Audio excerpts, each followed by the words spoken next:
Bismillahirrahmanirrahim. Assalamualaikum warahmatullahi wabarakatuh.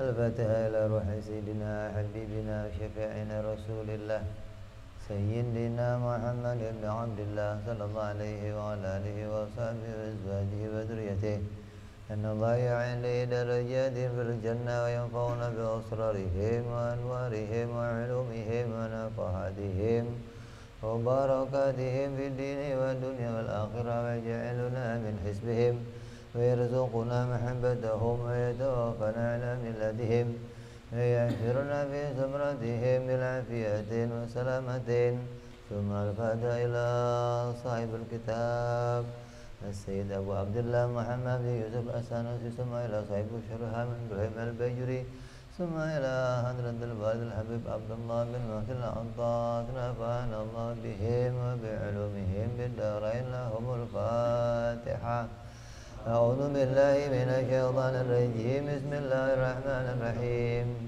الحمد لله رب العالمين الرحمن الرحيم مالك يوم الدين إياك نعبد وإياك نستعين إهدنا الصراط المستقيم صراط الذين أنعمت عليهم غير المغضوب عليهم ولا الضالين آمين بسم الله الرحمن الرحيم نويت تعلما وتعليما وتذكرا وتذكيرا والنفعا والانتفاعا والإفادة والاستفادة والحث على التمسك بكتاب الله وسنة رسول الله صلى الله عليه وسلم والدعاء إلى الهدى والدلالة على الخير ابتغاء مرضاته وقربه وثوابه وحسن الخاتمة مع لطف العافية وصلاح العاقبة.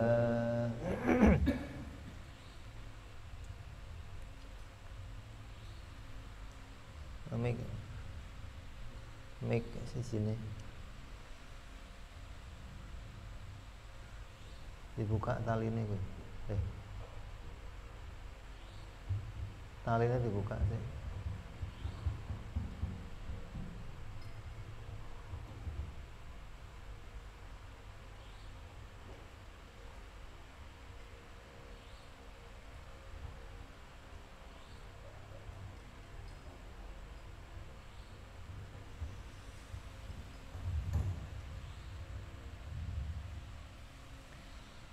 Bismillahirrahmanirrahim. Alhamdulillahirabbil alamin.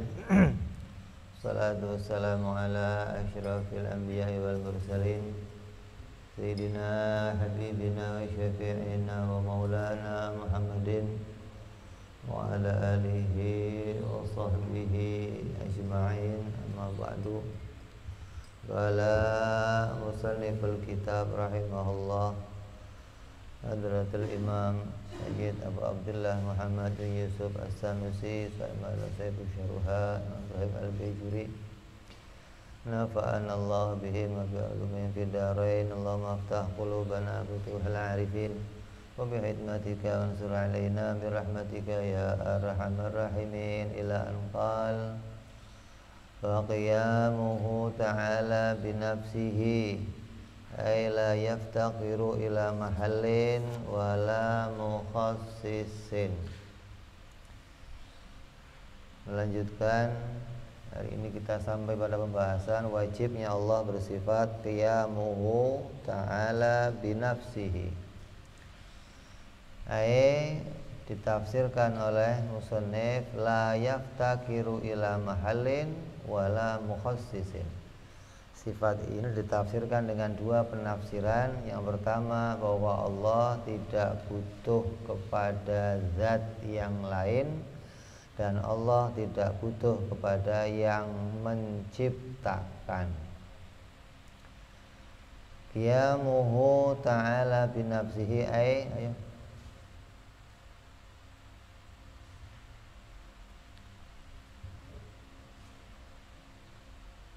Qiyamuhu ta'ala binafsihi ay qiyaman multabisan binafsihi, yang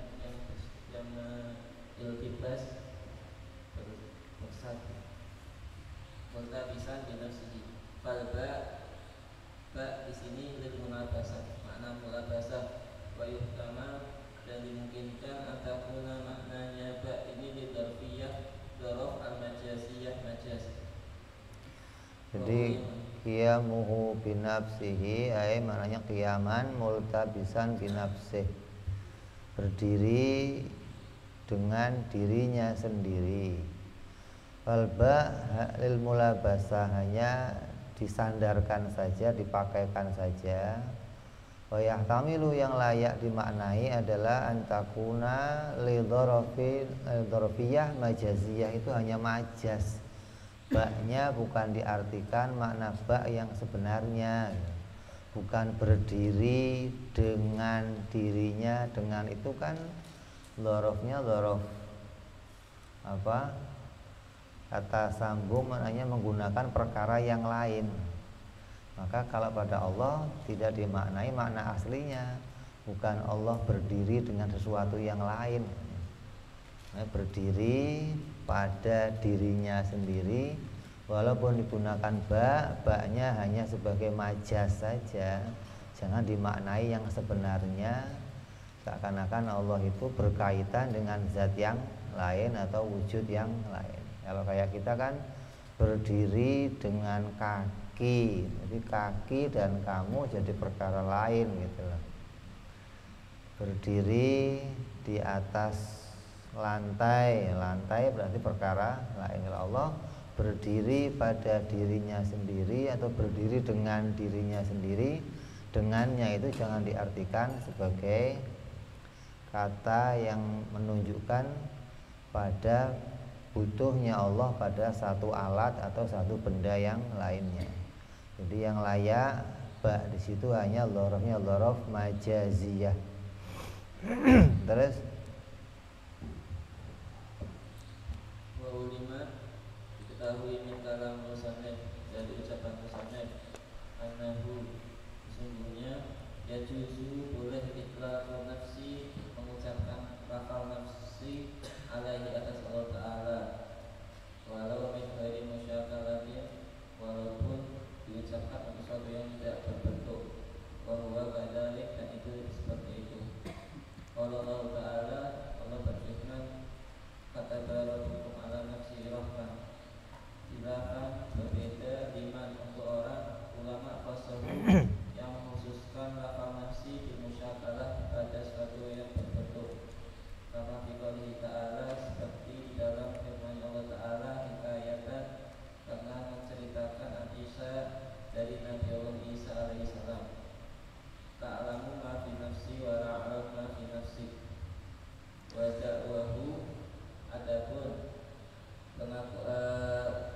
pengakuan daripada annahala tutlaq illa ala hayatin, tentunya lafal nafsu itu tidak diucapkan kecuali pada sesuatu yang hidup, aridatin, yang bersifat itu mamnu'atun, dicegah.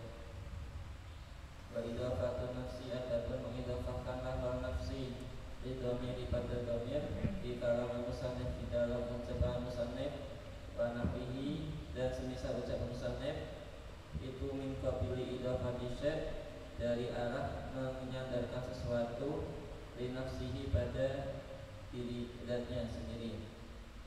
Fahuma, adapun keduanya, wa in kana, yaitu lafal qiyam, wa in kana, walaupun kedua itu syai'aini, dua perkara, min haitsul ibarah, dari pengucapan, syai'un wahidun, sesuatu yang satu, min haitsul makna, dari maknanya, kama qala ar-rawi.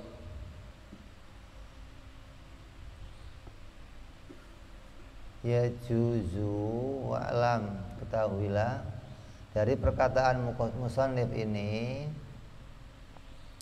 berarti boleh menitlakan nafsun kepada Allah, boleh menyandarkan lafaz nafsun kepada Allah.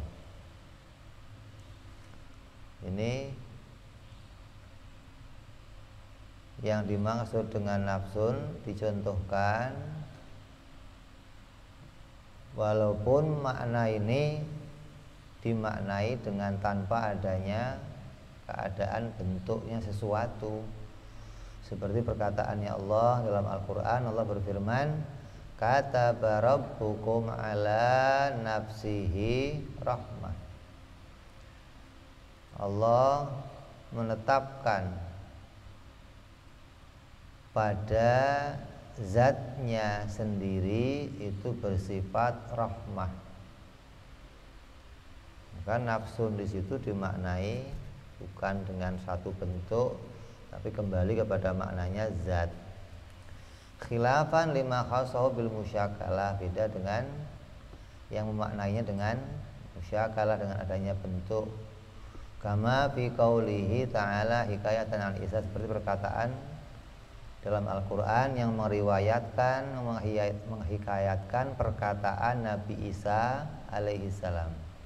Nabi Isa pernah berkata begini, ta'lamu ma fi nafsi wa la a'lamu ma fi nafsik. Ya Allah, Engkau itu adalah zat yang mengetahui tentang segala yang ada pada diriku, tapi aku tidak mengetahui sesuatu yang ada pada dirimu. Maka kata nafsun di situ dibedakan menurut pendapat yang kedua antara nafsun yang dinisbatkan kepada Nabi Isa dan nafsun yang dinisbatkan kepada Allah Subhanahu wa ta'ala. Terus dan sebutan nafsun itu tidak hanya dimutlakan kepada yang mempunyai hayatil aridhah, yang punya sifat hayat yang aridhi, yang sifat-sifat yang baru, itu mamnu'ah. Maka idhofahnya nafsun lidhamir nafsihi fi kalamil musannif wa nawhu min kubail idhofati syai' li nafsihi. Allah berdiri pada zatnya Allah. Zatnya Allah, zat ya kembali pada Allah, Allah yang disebut zat. Maknanya dua perkara disebutkan tapi maknanya itu juga gitu loh. Allah berdiri pada zatnya Allah. Nah, zatnya Allah ya bukan perkara lain dari Allah. Karena kalau ngomong Allah itu adalah dimaknai ismud zat. Kita ngomong Allah itu maknanya ismun zat. Jadi kalau kita mengenal kepada Asmaul Husna, itu di Asmaul Husna itu ada ismu zat, ismu sifat, ada ismul af'al, nama yang menunjukkan kepada zat, nama yang menunjukkan pada sifat, nama yang menunjukkan pada perbuatan. Maka lafaz Allah ini nama yang menunjukkan kepada zat. Allah berdiri pada zatnya Allah. Maka walaupun kelihatannya itu dua sebutan, tapi maknanya satu. Menyebut Allah ya maknanya zat, menyebut zat ya penjelasannya zatnya Allah maksudnya. Jadi jangan dimaknai adanya perkara lain di situ gitu loh. Jadi Allah itu maknanya Allah tidak berdiri pada zat yang lain, tapi Allah itu berdiri pada zatnya sendiri. Maknanya apa? Lah yang berdiri pada zat yang lain apa? Yang berdiri pada zat yang lain itu namanya sifat. Kalau berdiri pada zatnya sendiri, berdiri pada dirinya sendiri, itu namanya zat. Jadi dalam pembahasan ini mesti membahas pengertian zat dan pengertian sifat. Bahwa Allah itu bukan sifat, gitu maksudnya loh. Bahwa Allah itu adalah zat. Mana petunjuknya? Karena dia nggak butuh pada zat yang lain, karena dia sendiri adalah zat. Lah yang butuh zat yang lain apa? Contohnya sifat. Lah contohnya sifat mana? Sifat kayak apa contohnya? Kayak kolong. Ini meja ada kolongnya enggak? Kolong itu bisa enggak berdiri sendiri? Ada enggak kolong tapi sendirian, ada enggak? Kolong apa? Ada. Kolong pasti butuh pada yang lain. Nah, yang lain yang dibutuhkan kolong itu namanya zat, gitu loh. Berarti kolong itu selamanya nggak bisa berdiri. Nah, yang nggak bisa berdiri sendiri disebut namanya sifat, gitu. Ini penting diketahui agar kamu bisa mengimani Allah itu adalah zat dan pada dirinya bersifat. Jangan sampai kita meyakini kalau Allah itu bukan zat atau Allah itu adalah sifat, bahaya nih. Maka ditetapkan sifat ini agar kamu ngerti bahwa Allah itu adalah zat yang dia tidak butuh pada zat yang lain. Kok enggak butuh sama zat yang lain? Kenapa? Karena dia bukan sifat. Kalau dia sifat, maka dia butuh kepada zat yang lain. Jadi perkataan nafsun itu mau kembali kepada dirinya sendiri. Walaupun disebut nafsun, jangan dimaknai sebagaimana nafsun yang ada pada yang lainnya. Nafsun di sini hanya disandarkan. Nanti akan dijelaskan nafsun yang layak yang dimaksud di sini maknanya apa. Terus wa'lam Ana nafsa, sungguhnya lafal an-nafsu berlaku diucapkan ala ma'anin kasiratin atas makna yang banyak. Minha sebagian makna itu ad-datu maknanya dat, bahwa dan makna dat itu al-muradu yang dikehendaki guna.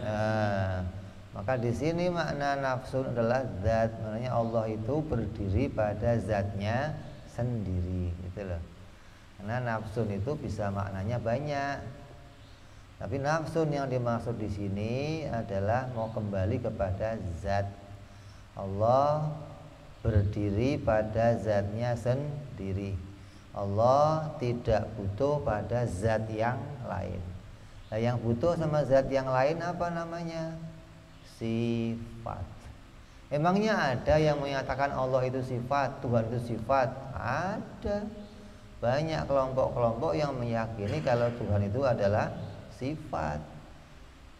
Banyak kelompok-kelompok yang mengatakan Tuhan itu bisa berdiri pada zat yang lain, gitu loh. Kalau Allah atau ketuhanan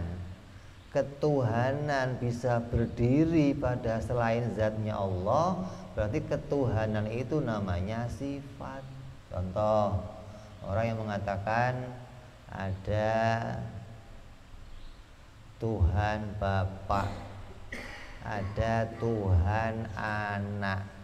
Berarti Bapak bersifat Tuhan, Anak bersifat Tuhan. Berarti Tuhan itu bisa berdiri pada zat yang lain, gitu loh.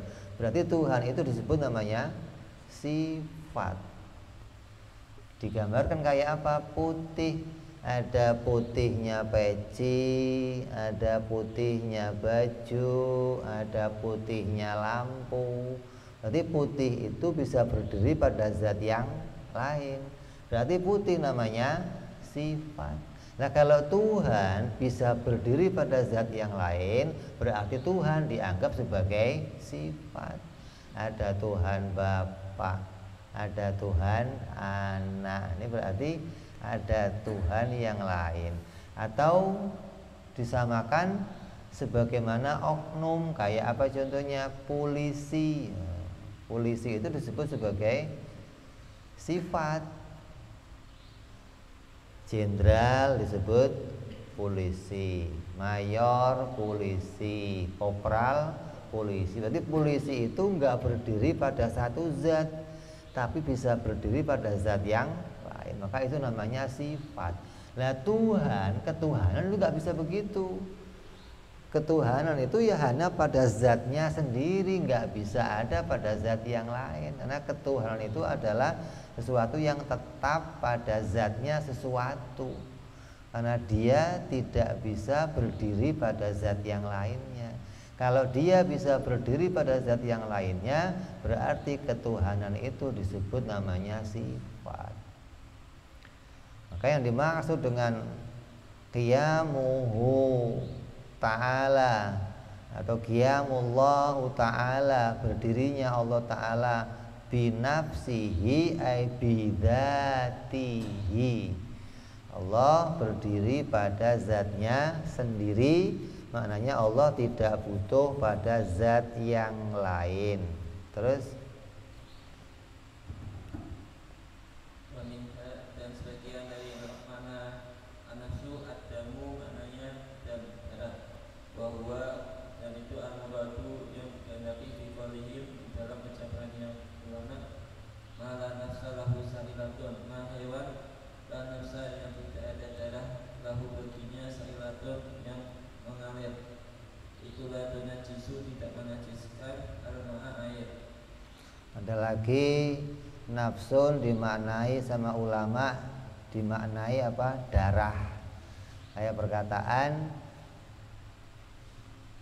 hewan yang pada dirinya darahnya tidak mengalir, nafsun lahu sailah. Nafsun darah yang tidak mengalir, maka hewan itu tidak menajiskan air. Contohnya apa?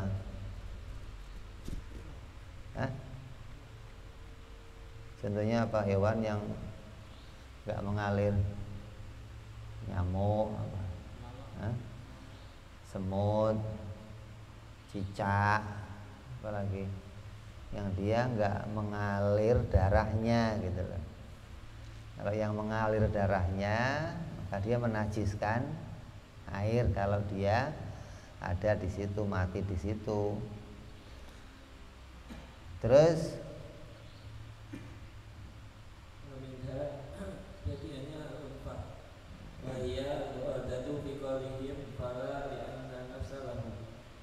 sebagiannya al-uqubah, maknanya uqubah hukuman. Bila dikatakan wahya ada lafal nafsu makna uqubah, itu al-muradatu yang dikehendaki fi qoulihi ta'ala dalam firman Allah, wa yuhadirukumullahu nafsah, wa yuhadirukum, dan Allah meringatkan kata kalian nafsahu ay uqubatahu pada sisaannya ila ghairi dzalik. ada makna lain lagi, nafsa itu bisa dimaknai uqubah atau ancaman Allah pada sebuah siksaan. Seperti Allah berfirman dalam Al-Quran, wa yahdharukumullahu nafsah, dan Allah memperingatkan kamu, mengancam kamu dengan azabnya yang pedih. Nanti uqubah apa? Nafsah bermakna uqubah, bukan Allah mengancam kamu dengan dirinya, enggak. Dirinya di situ maknanya siksaannya. Ila ghairi dzalik, dan makna-makna yang lainnya yang banyak. Terus la yaftakir, adapun ucapannya musannif la yaftakir akhirih ila mahallin innama fasara, semuanya mentafsiri al-musannif dari sifatnya pada sifat qiyamuhu binafsihi wa ma, dan sifat ba'da setelahnya, di anna kullan, karena setiap daripada salah satu minhuma dari qiyamuhu ta'ala binafsihi dan sifat wahdaniyah itu yutlaqu diucapkan ala ma'anin atas makna-makna yang banyak. Idil ula, karena yang pertama qiyamuhu binafsihi itu yutlaqu diucapkan ala tisal bil qamah, atas makna itisal bil qamah, berdiri tegak, wa ala ihkami syai', dan di atas menghukumi sesuatu, wa itqanihi, dan meyakini sesuatu. Kalau diucapkan qama, berdiri, fulan dikada dengan seperti ini. Ai maknanya ahkamahu, memberikan hukum fulan dengan seperti ini, wa atqanahu, wa ala syiddah, dan mempunyai makna syiddah. Yukalu keras, yukalu diucapkan kolamat semakin berkecamuk al-harbu perang ala sakiha ai idastadda, maknanya istadda semakin berkecamuk amruha perkara peperangan. Wasaniyatu adapun yang kedua yaitu wahdaniyah Udah. Musannif menafsirkan sifat ini dengan la yaftakiru ila mahallin. Allah tidak butuh kepada mahal. Mahal itu artinya zat gitu. Jangan mahal diartikan tempat. Banyak penafsir-penafsir kitab tauhid yang dia hanya mengambil dari kamus, maka menafsirkan sifat ini dengan tafsiran Allah tidak butuh dengan tempat. Kalau pembahasannya Allah nggak butuh dengan tempat, maka pembahasan itu sudah dibahas di sifat sebelumnya, yaitu sifat mukhalafah lil hawadis. Karena di mukhalafah lil hawadis menjelaskan Allah itu bukan jirim. Jirim itu sesuatu yang butuh pada tempat. Maka mahal di sini adalah zat. Kenapa ditafsirkan begini? Allah tidak butuh pada zat karena Allah adalah zat. Nah, yang butuh pada zat siapa? Maka dia namanya sifat. Adapun musannif menafsirkan sifat ini dan sifat wahdaniyah karena kedua sifat tersebut itu bisa punya makna banyak gitu loh. Berdiri sendiri, berdiri itu ya butuh ditafsirkan karena berdiri itu bisa punya makna banyak.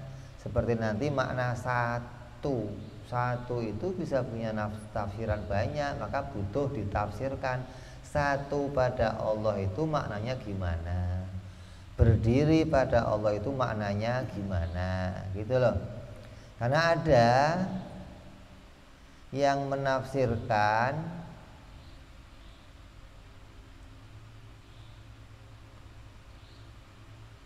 berdiri itu apa? Ya tegak. Allah berdiri sendiri maknanya tegak. Tegak lurus. Berdiri itu kan bisa dimaknai tegak. Sesuatu yang dari bawah sampai atasnya itu apa? Lurus, namanya berdiri. Kalau sesuatu yang nempel semua sama yang lain, glosor namanya, tidur. Kalau sebagiannya nempel, sebagian berdiri, duduk. Kan? Jadi berdiri itu mau ditafsiri biar kamu jelas, jangan dimaknai nanti Allah itu berdiri sendiri maknanya.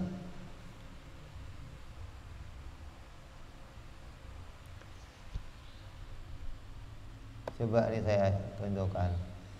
Ini HP ini berdiri sendiri enggak? Hah? Coba paham kamu coba. HP ini berdiri sendiri enggak? Enggak. Kalau begini HP itu berdiri sendiri enggak?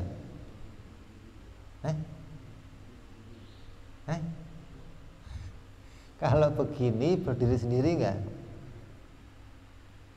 Ini jangan pakai mata. Kalau pakai mata enggak ketemu. Yang dimaksud berdiri sendiri adalah zat gitu loh. HP ini mau saya pegangin ya zat, tidur ya zat, saya lepas juga zat gitu. Bukan berdiri itu maknanya begini tegak, bukan. Gitu loh maksudnya. Kalau kamu paham itu, oh, HP itu berdiri sendiri, oh nggak bisa, Beb, itu dipegangin, itu pakai mata. Ini berbicara pakai akal, maknanya HP ini adalah zat gitu loh.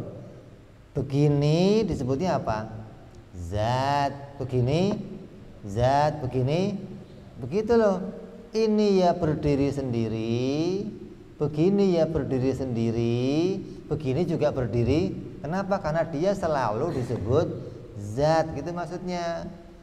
Jadi jangan dimaknai berdiri sendiri itu harus tegak lurus. HP ini nggak bisa berdiri sendiri, berarti kalau nggak bisa berdiri sendiri namanya apa? Sifat. Lah HP sifat apa zat? Jadi jangan pakai mata nih, kalau pakai mata rusak ini. Berarti yang berdiri sendiri tiang listrik, Beb. Oh, tiang listrik berdiri sendiri loh.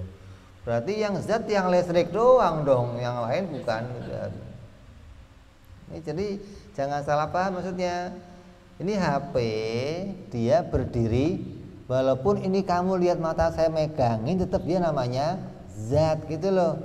Begini namanya zat, dilepas namanya tetap begini juga berdiri.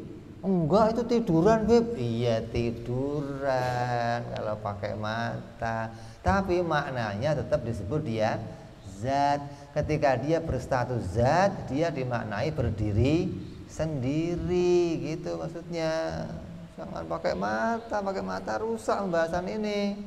Nanti akan dipahami Tuhan itu berdiri sendiri dikira, oh nggak usah dibantuin sama yang lain berdirinya gitu. Lalu kira lumpuh apa? Nyambung apa nyambung? Jadi ini berdiri sendiri, itu dipegangin, Beb, pakai mata lagi. Jangan pakai mata, jangan. Maknanya berdiri sendiri dia adalah zat, nggak butuh sama zat yang lain, gitu loh. Kok nggak butuh sama zat yang lain? Ada tangan ya dia zat, nggak ada tangan juga dia zat, gitu loh. Maknanya nggak butuh sama zat yang lain, gitu. Nyambung apa nyambung? Nyambung apa bingung? Jadi pembahasan ini pakainya akal nih. Mau memaknai bahwa berdirinya Allah itu mau maknai zat. Jangan dimaknai berdirinya itu tegak lurus, jangan, bahaya dimaknai tegak lurus. Atau mau dimaknai berdiri itu bisa dimaknai seru. Kayak apa? Ada orang berantem, perang. Tadinya waktu perang masih cuman omong-omongan doang, perang. Wah, kamu sialan, kamu kurang ajar, kamu berani sini maju, ayo pukul-pukulan.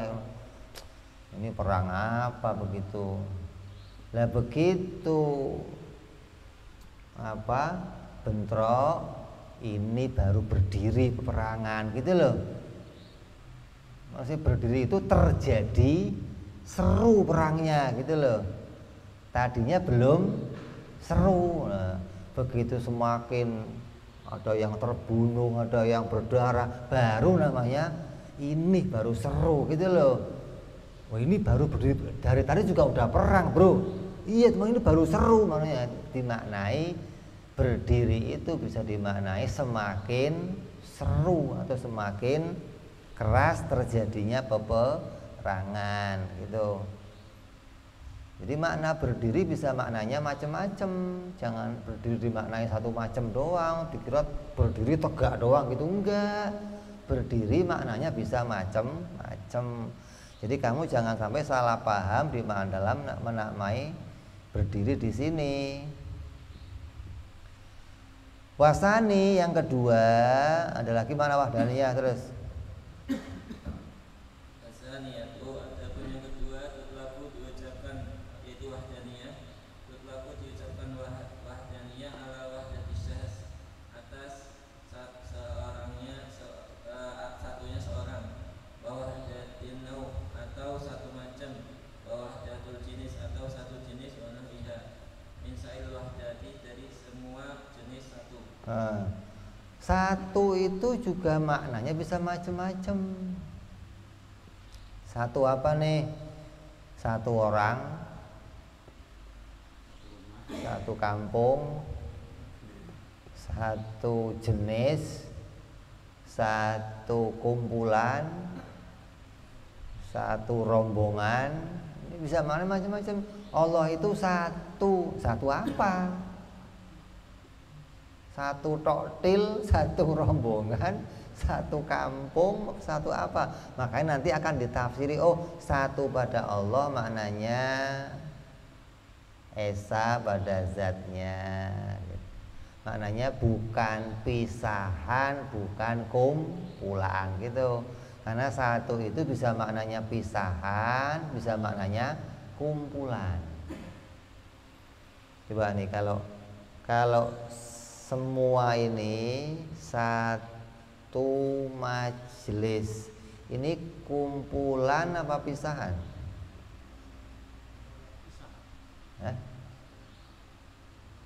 Ini banyak orang nih, satu rombongan itu kumpulan atau pisahan?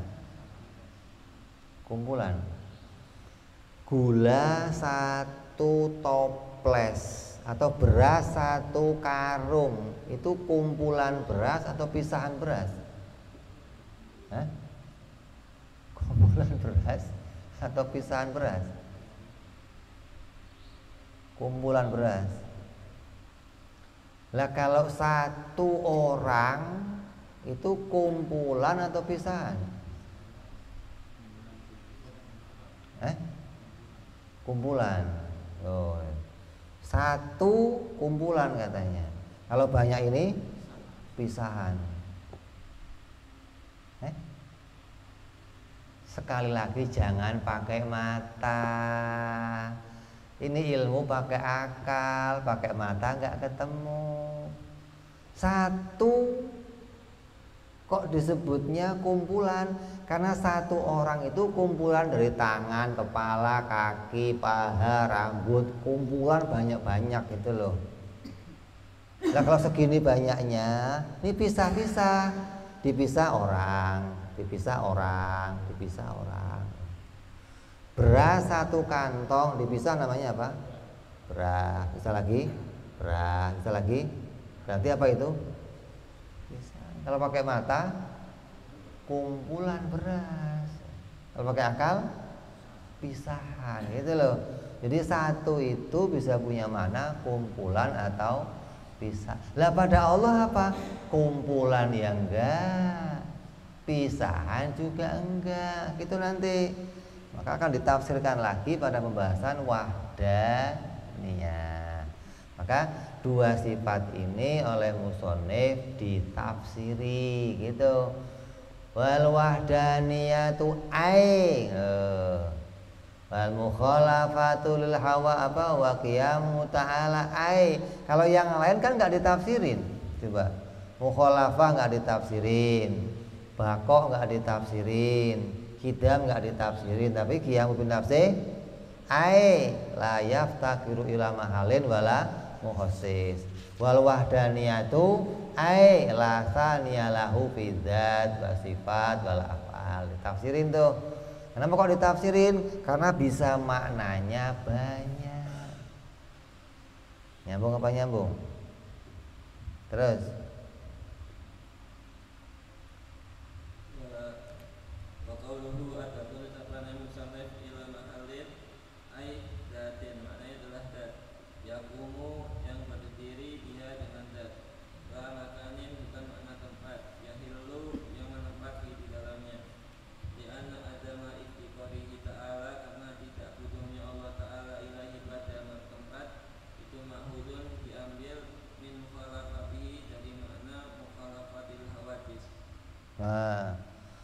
terus dijelaskan di sini.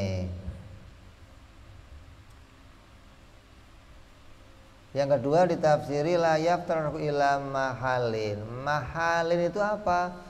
Zat, maksudnya Allah tidak butuh pada zat yang lain. Artinya Allah tidak butuh pada zat untuk dia berdiri gitu loh. Jadi kamu jangan lihatnya begini, untuk berdiri ini butuh ada zat, butuh zat yang lain. Enggak begitu enggak. Yang namanya berdiri butuh pada zat itu kayak tadi kolong sama meja gitu. kolong itu sifat, mejanya itu. Kalau ini zat nggak saling butuh. Karena zat itu nggak butuh sama zat yang lain. Artinya apa? Nggak ada tangan, HP ini tetap ada. Kalau kolong, mejanya saya ambil, kolongnya kemana? Kolongnya ada nggak? Nah itu namanya kolong itu butuh sama meja gitu loh. Yang butuh sama zat namanya sifat. Kalau HP ini nggak butuh sama tangan. Buktinya mana? Nggak ada tangan, dia juga ada HP loh. Kalau meja beda. Kolong sama meja. Kalau mejanya saya hilangkan, kolongnya menunjukkan kolong itu nggak bisa berdiri. Peci sama putih. Kalau pecinya saya hilangkan, putihnya kemana? Ikut hilang. Kenapa? Karena putih nggak bisa berdiri. Beda sama HP dan tangan. Kalau HP dan tangan dua-duanya zat. Nggak ada tangan tetap dia namanya zat gitu loh. Jadi HP ini hakikatnya nggak butuh sama, untuk dia ada dia nggak butuh sama. Jadi biarpun begini mau begini namanya berdiri sendiri. Jangan wah HP mah nggak bisa berdiri sendiri, Beb, colok matanya begitu. Pakainya mata repot. Ya, jadi maksud dengan mahal adalah zat. La makan bukan tempat. Kenapa? Karena pembahasannya Allah itu nggak butuh pada tempat, itu udah dibahas pada pembahasan mukhalafah lil hawadis gitu. Jadi jangan kembali ke pembahasan yang kemarin lagi, nanti nggak selesai, nggak sampai pada tujuannya. Makanya musannaf sering bilang hati-hati sama penafsir kitab, penterjemah kitab ke penafsir yang dia hanya modal kamus tapi nggak pernah ngaji kitab Sanusi. Begitu nanti jadinya. Begitu nafsirin la yaftakiru ila mahalin, Allah nggak butuh sama tempat. Coba kamu baca buku-buku terjemahan. Kalau nggak hasilnya Allah nggak butuh sama tempat. Nggak bisa nafsirin mahal, di situ maknanya adalah zat, karena dia nggak bisa menggambarkan maksudnya zat gimana gitu. Oh maksudnya ya sifat, Allah bukan sifat. Kalau Allah sifat selalu butuh sama zat. Nah kalau Allah zat, ya namanya zat nggak butuh sama zat yang lain. Jadi jangan dianggap kalau zat itu butuh sama zat yang lain. Yang dimaksud butuh itu kalau satu nggak ada, dia ikut nggak ada, itu namanya saling butuh gitu. Kayak meja dan kolong. Kalau mejanya hilang, kolongnya juga hilang. Menunjukkan kolong itu butuh sama meja. Terus wal mukhassis.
Terus wala mukhassisin, wa qaluhu, Allah tidak butuh pada mukhassis ay mujid. Allah enggak butuh sama yang menciptakan. Wa tafsir qiyamu ta'ala binafsihi bi adami iftikar ila kullin min mahalin wal mukhassis, itu istilah li ba'dil mutakallimin sebagai sesuatu yang menjadi istilahnya orang-orang mutakallimin, wa huwa masyhurun fil istilah, itu masyhur. Wa fil istilah ba'duhum, namun pada pembahasan ulama yang lain, anahu bimakna adamu iftikar ila mahalin faqat, qiyamu binafsi itu ditafsirkan satu doang. Oleh ulama yang lain apa itu? Yang enggak butuh sama zat yang lain. Kenapa? Karena enggak butuhnya Allah sama pencipta sudah dibahas pada sifat qidam. Lah kenapa diulang lagi di sini? Diulang lagi di sini menurut mutakallimin karena bahayanya bodoh dalam penjelasan ini. Ditakutkannya kamu menyamakan antara zatnya Allah dan zatnya makhluk. Ini berdiri sendiri enggak? Ini berdiri sendiri enggak apa ini? Berarti namanya apa dia? Zat. Nah Allah zat bukan? Zat. Berarti Allah ya zat, HP ini bedanya apa? Zatnya HP butuh diciptakan gitu. Zatnya Allah tidak butuh diciptakan, maka ditafsirkan dua. Allah itu zat dan zatnya enggak butuh diciptakan. Untuk menjelaskan tuh, biar kamu enggak lagi ada kesamaran tentang zatnya Allah dengan zat yang lain, gitu maksudnya. Kenapa? Karena yang disebut zat enggak cuma Allah, kita makhluk juga disebut zat. Hanya saja zatnya kita butuh diciptakan. Maka mutakallimin menjadikan ini istilah yang penting, dua-duanya harus digandeng biar hilangnya kesamaran. Allah itu zat dan zatnya enggak butuh diciptakan. Ini ya zat, iya, tapi zatnya butuh diciptakan. Walaupun sama-sama enggak butuh sama zat yang lain, tapi dia butuh diciptakan. Terus wa'lam, ketahuilah anna mawjudat, sungguhnya mawjudat binisbah, ketika dinisbatkan dihubungkan ilal mahali wal mukhassis, itu ada aksamin, ada 4 bagian, kama seperti perkara dzakarahu yang telah menyebutkan al-musannif fil muqaddimah di dalam kitab al-muqaddimah, fil muqaddimah di dalam muqaddimah.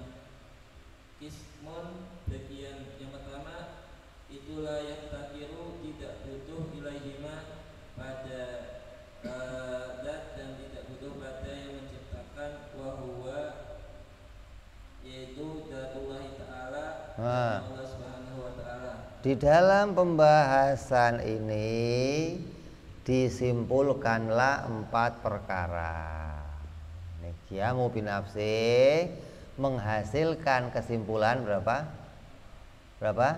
4 perkara. Kenapa? Untuk mengaitkan antara zat dan pencipta, gitu. Untuk menghubungkan antara zat dan pencipta ada 4 pembahasan. Yang pertama, enggak butuh dua-duanya, enggak butuh zat yang lain dan enggak butuh pencipta. Siapa ini? Siapa ini? Zatnya Allah. Zatnya Allah itu enggak butuh zat yang lain dan enggak butuh pencipta. Yang pertama tuh, hasil kesimpulan pembahasan qiyamu binafsi untuk menggandengkan antara butuhnya sesuatu sama zat dan butuhnya sesuatu sama pencipta, menghasilkan 4 pembahasan. Yang pertama, enggak butuh sama zat yang lain dan nggak butuh sama pencipta. Siapa? Zatnya Allah. Yang kedua, Fakisman bagian yang kedua, yaftakiru butuh ilaihima pada keduanya. Bahwa yaitu adapun ismun yaftakiru ilaihima itu a'radul hawati, sifat-sifatnya makhluk. yang kedua sesuatu yang butuh pada keduanya, butuh pada zat dan butuh diciptakan. Siapa dia? Sifatnya makhluk. Mana contohnya? Putih, kolongnya meja. Putih butuh pada zatnya peci gitu. Dan putih butuh diciptakan gitu. Putih ini nggak bisa berdiri sendiri karena putih ini bukan zat. Maka putih butuh pada zatnya peci. Dan putih butuh yang menciptakan. Berarti dia butuh keduanya. Butuh pada zat dan butuh diciptakan. Siapa itu? Sifatnya makhluk. Ya, yang pertama yang nggak butuh keduanya zatnya Allah. Yang butuh keduanya butuh zat yang lain dan butuh diciptakan sifatnya makhluk. Terus Fakisman bagian yang ketiga, la yaftakir tidak butuh ilal mahalli pada zat, wa yaftakiru dan butuh ilal muhassis pada pencipta. Bahwa dan adapun itu adalah itu datul hawadis, zatnya makhluk. yang ketiga tidak butuh pada zat yang lain tapi butuh diciptakan. Siapa itu? Zatnya makhluk, peci. Peci ini nggak butuh pada yang lain. HP ini nggak butuh sama zat yang lain. Tangan saya mamanya nggak butuh HP ini karena nggak ada tangan juga HP-nya ada. Tapi HP ini butuh diciptakan. Berarti dia nggak butuh pada zat yang lain tapi butuh diciptakan. Itu namanya zatnya makhluk, zatnya hawadis. Yang keempat, Fakisman bagian yang keempat, yakumu berdiri bil mahalli dengan mahal zat, wala yaftakir tidak butuh ilal muhassis pada pencipta, wa huwa sifatullah ta'ala atau itu adalah sifat Allah ta'ala. nah, yang keempat berdiri pada zat dan gak butuh diciptakan. Berdiri pada zat yang lain dan dia gak butuh diciptakan. Siapa itu? Sifatnya Allah. Berarti dari hasil ini kamu paham 4 perkara. Zatnya Allah, sifatnya Allah. Zatnya makhluk, sifatnya makhluk. Dari mana? Pembahasan zat dan pencipta. Butuhnya pada zat dan butuhnya pada pencipta. Kita ulang. Yang pertama, zatnya Allah bagaimana? Enggak butuh pada zat yang lain dan enggak butuh pada pencipta. Sifatnya Allah berdiri pada zat, enggak butuh diciptakan. Zatnya makhluk tidak butuh pada zat yang lain, butuh diciptakan. Sifatnya makhluk butuh pada zat yang lain dan butuh pada pencipta. Kok sifat makhluk sama sifat Allah beda? Sifat Allah dikatakan berdiri pada zat, sifat makhluk dikatakan butuh kepada zat. Terus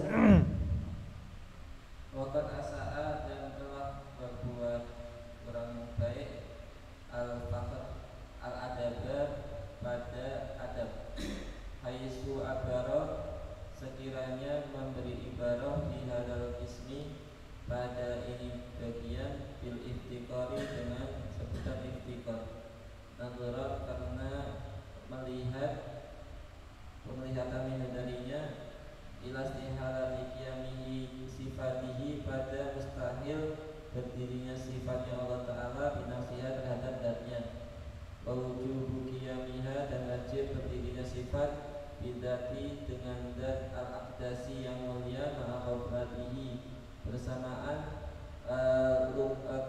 luput atau lupanya al-fakhr amma dari perkara yuhimuhu yang membuat salah pemahaman takbir bil ihtikar dengan ihtikar. Imam Fakhruddin Ar-Razi menafsirkan sifatnya Allah dengan mengatakan butuh pada zatnya Allah. Jadi disamakan dengan sifatnya makhluk nih, kan sifat makhluk butuh pada zat dan butuh pada pencipta. Nah, sifatnya Allah oleh Imam Fakhruddin dikatakan juga sama, butuh pada zat tapi enggak butuh pada pencipta. Tafsir ini dikatakan kurang adab, itu maksudnya. Kurang adab itu bukan salah, bukan. Karena dilihat dari pengertiannya, yang namanya sifat ya pasti butuh kepada zat. Nah, sifat Allah ya butuh kepada zat. Lah masa sih Allah punya sifat butuh? Kan yang punya sifat butuh itu makhluk. Masa Allah dikatakan sifatnya butuh? Sifatnya butuh ini enggak mengurangi derajat keesaannya Allah dari arah mana? Butuhnya Allah tetap pada zatnya sendiri gitu. Bukan kepada zat yang lain, bukan kepada perkara yang lain. Walaupun dikatakan Allah itu zat dan sifat, maknanya zatnya Allah dan sifatnya Allah bukan perkara lain. Kalau kita dikatakan zat dan sifat, dua-duanya perkara lain gitu. Makanya ini hanya dalam masalah adab berbicara, karena dikhawatirkan orang memahami Allah kok punya sifat butuh. Nah, biar menghilangkan makna itu, ulama memperhalus dengan mengatakan, oh sifatnya Allah adalah sesuatu yang berdiri pada zatnya Allah dan tidak butuh diciptakan. Kalau sifatnya makhluk butuh pada zatnya dan butuh diciptakan gitu. Jadi dalam pembahasan ini kamu kenal 4 perkara sekarang. Kenal apa? Zatnya Allah, sifatnya Allah, zatnya makhluk dan sifatnya makhluk. Jadi inti pembahasan ini membahas Allah itu adalah ketuhanan dan ketuhanannya Allah itu berdiri pada zatnya sendiri. Tidak mungkin ketuhanannya Allah itu berdiri pada zat yang lain, seperti anggapannya orang-orang di luar agama Islam yang menganggap Tuhan itu bisa berdiri pada yang lain. Kalau bisa punya anak berarti bapaknya Tuhan, anaknya Tuhan. Kayak pemahamannya orang-orang India, pemahamannya orang-orang mana? Yunani, pemahamannya orang-orang Cina yang mengatakan ada Tuhannya punya anak, nanti anaknya punya anak lagi. Berarti nanti Tuhan itu bisa nempel kemana-mana nih. Ke anaknya yang disebut Tuhan, ke bapaknya Tuhan, ke cucunya Tuhan. Berarti Tuhan itu enggak berdiri sendiri, bisa pula berdiri pada zat yang lain. Ini yang mau kita nafikan. Makanya dikatakan apa? dalam surat Qul dikatakan apa? Lam yalid walam yulad. Allah itu enggak diciptakan, enggak diperanakkan, dan dia enggak beranak. Kalau dia diperanakkan berarti ketuhanannya datang dari yang lain. Kalau dia beranak berarti ketuhanannya bisa pindah pada yang lain. Maka Allah enggak demikian. Allah itu zat yang tidak diperanakkan dan dia enggak beranak. Kenapa? Karena ketuhanannya Allah ya hanya ada pada dirinya sendiri, enggak ada pada yang lainnya, enggak ada. Kalau ada pada yang lainnya, berarti bisa saja nanti dia itu diperanakkan hasil dari Tuhan yang lain, atau ketika dia punya anak, yang lain bisa juga jadi Tuhan. Gitulah. Maka dikatakanlah sifat qiyamuhu binafsihi untuk menunjukkan ketuhanannya Allah hanya pada zatnya sendiri, tidak ada pada zat yang lain. Ya, ini pembahasan tentang sifat qiyamuhu ta'ala binafsihi. Insyaallah kita sambung yang akan datang bicara sifat yang berikutnya, yaitu sifat wahdaniyah. Wallahu a'lam bissawab. Wa ila hadratin nabi. Al-Fatihah. A'udzu billahi minasyaitonir rajim. Bismillahirrahmanirrahim. Alhamdulillahirabbil alamin arrahmanir rahim maliki yaumiddin. Iyyaka na'budu wa iyyaka nasta'in ihdinas siratal mustaqim. Siratal ladzina an'amta 'alaihim ghairil maghdubi 'alaihim waladdallin. Amin.